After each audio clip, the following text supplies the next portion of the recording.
First, live, local. This is Fox 12 Now.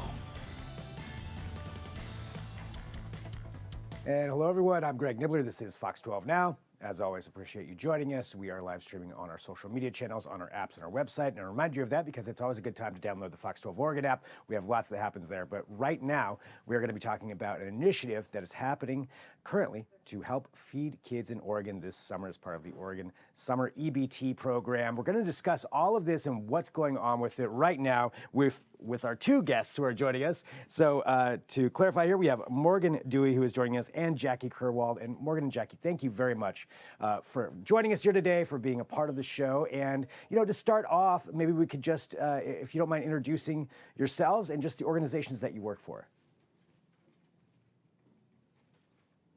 Oh, are we not coming through? Looks like, can they not hear me? That would be, you know what? I was muted there, so this is live, so of course that happens.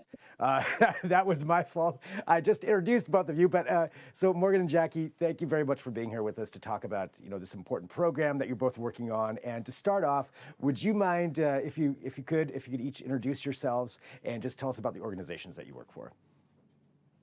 Absolutely. Thank you so much for having us on today, Greg. Technology is it's a lot of buttons. It's Friday. Exactly. My name is Morgan Dewey, and I work at Oregon Food Bank. We have a variety of programs that we operate across Oregon and Southwest Washington. And I would say that our strength is our network.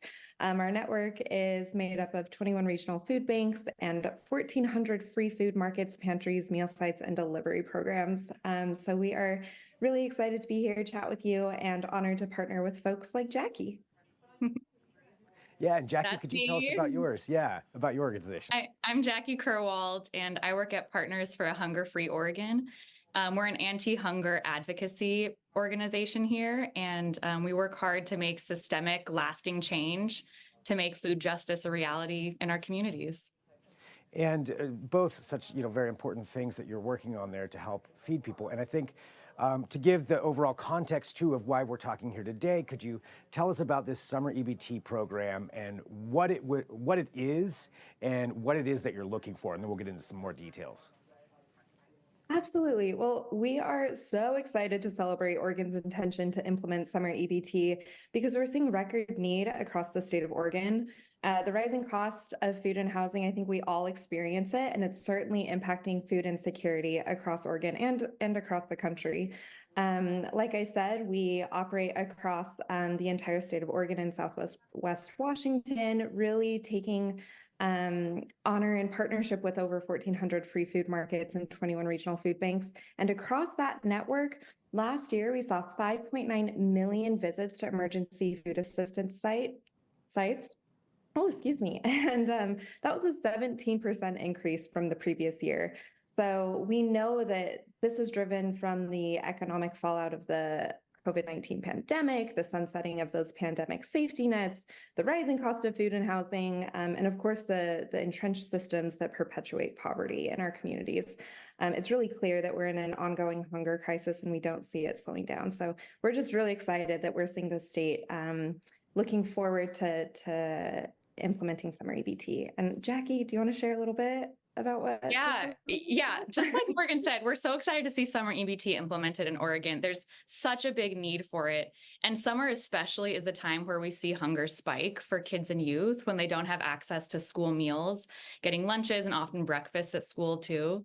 Families and caregivers are put in the position of having to find resources for 10 additional meals every week per kid. And that's a real hardship for people. So this program is going to have such a big impact. How it works, it's modeled after the SNAP program that folks are probably familiar with. It'll be following that system. So families of eligible children will receive a card that's preloaded. In Oregon, it'll be $120, which is approximately $40 per month to provide for those months where school is out. And that will enable them to go to their retail outlet, their grocery store, the farmer's market down the street, or a farm stand, and they'll be able to identify what food is appropriate for their family. They can go to the one that works when it works, and it's really the most direct and impactful way of supporting these families. I can't say enough. We're so excited to see this finally implemented. We anticipate that the 300,000 Oregon children will be eligible for this program. So it's going to make a real difference and people will feel it. And what is it that determines eligibility for the program? You mentioned 300,000 children. That's so many. So how is it that they would go about applying for this? It's moving pretty quickly. We don't have exactly the details for these administrative things, but we anticipate it'll be 2 buckets. If children participate in SNAP, in TANF, or in Medicaid, then they'll be considered directly certified. And there's also the opportunity to apply directly through the state. So we anticipate that Oregon schools will be sending out applications near the end of the year so that folks will be able to directly apply for it. And I know there's, well, correct me if I'm wrong, but I believe it's $35 million in funding that's available from the federal government. Is that right? That's exactly right. Yeah. The next step, it's going to be in the hands of Oregon legislation to provide us what we need for the setup and administration of it. But once we get that in place, it's going to unlock $35 million of federal funding that'll come right into Oregon's economy and right into supporting Oregon's youth. It's really a great opportunity for the state. And what are the steps that need to happen in order for this to get implemented and unlock those funds? There are a few contingencies that the Oregon state is working right now. The governor's office, ODHS and ODE, and advocates like us and the Oregon Hunger Task Force are all working to make sure all of the details are in place. But the big need right now is on Oregon legislators. They'll be seeing this come through legislation in the short session, which is coming up now in just about a month or so. And we're confident that they'll be really passionate about championing this program. We expect folks from across the state and across the aisle to see what a no question, no nonsense answer this is for Oregon youth. And, just to give some context for everybody out there, too, who may have been unfamiliar with this or weren't aware, that 300,000 kids will benefit from this. But if it wasn't there, would not be benefiting, obviously. So over these last few years, how much have you seen that change in the number of kids that are in need for this? I don't know, Morgan, if you feel like you want to handle that one. Yeah, of course. I mean, today we're seeing 1 in 10 people face hunger in rural, urban, and suburban communities across the entire state. I will say that the ongoing effects of the COVID-19 pandemic continue to affect our communities, whether you're an adult, you're a teen, you're a kid. We all deserve to see food on the table every single night. We should not be having to make the choice between paying rent and putting food on the table. And so programs like these are fundamental to establishing food as a basic human right. I will say, like Jacki said, this program will be implemented really similar to SNAP benefits, formerly known as food stamps. And we know programs like this work. Right now, 1 in 6 Oregonians rely on SNAP to buy the foods they need to live. These programs are essential. And in fact, studies also show that $1 in SNAP creates over $1.50 in economic activity. So programs like these are really good for everybody. And what do you think is the most important thing we've covered a lot here. A lot of this it's also very important, but it's just, since we have a chance to actually have this conversation and talking to people out there who are watching this, right now or whenever they're viewing it, what do you think is the most important thing that they should know about children in Oregon and some of the hunger issues and crisis that's going on? Yeah, studies are showing that 1 in 8 Oregon children is experiencing food insecurity. And it's one of these crises that's silent, that we often don't see it. But we absolutely need to prioritize getting these systems in place to support our youth in school and out of school, over the summers, at home. We also need to think more broadly about what are these root causes of hunger and what is getting us to this place in the first place. If folks are interested in learning more, you can head to oregonhunger.org/summerfood. There's an opportunity there also to makes it really easy to email your legislators if you're interested in making your voice heard and sharing your story. And I also want to emphasize how impactful the food banks are if folks are in immediate crisis and don't have time to wait for the system to catch up to their need. I think that's a good point, just being aware of all of that and some of these options that are out there for people out there who maybe want to help outside of the Summer EBT program with that, but ordinary individuals out there, if they want to help, what are some recommendations that you would have for people to do to actually help out some of these kids and the hunger issue? Well, I'll hype up volunteering at the food bank. Absolutely. That's great. You can go to OregonFoodBank.org. There are plenty of opportunities to volunteer. We take families, kids can come. It's a really great time.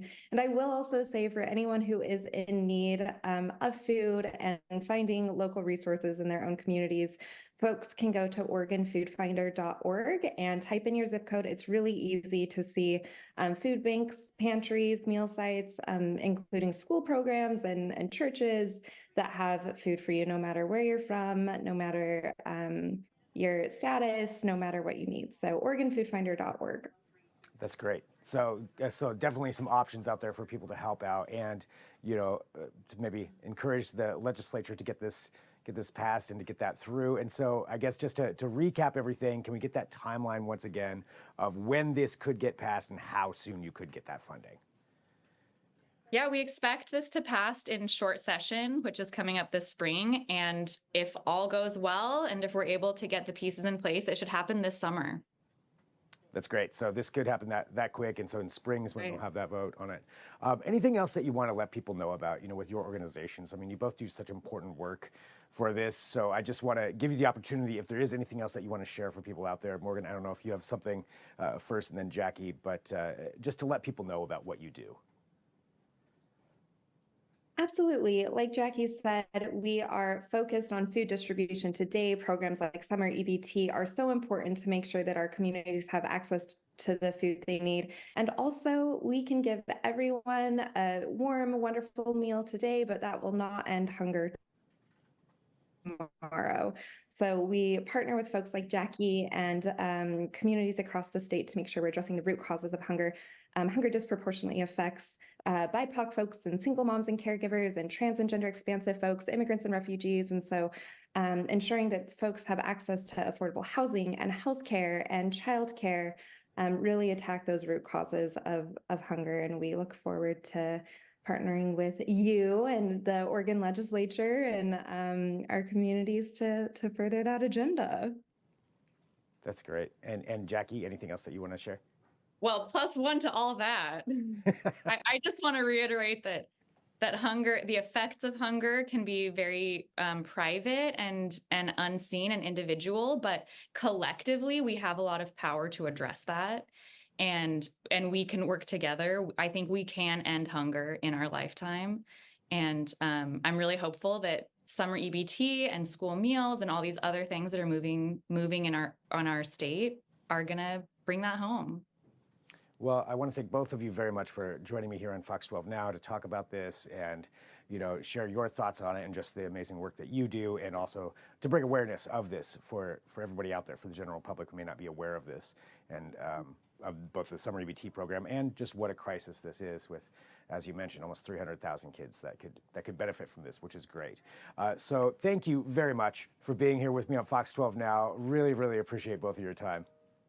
Thank you so much. All right, have a great day. You as well.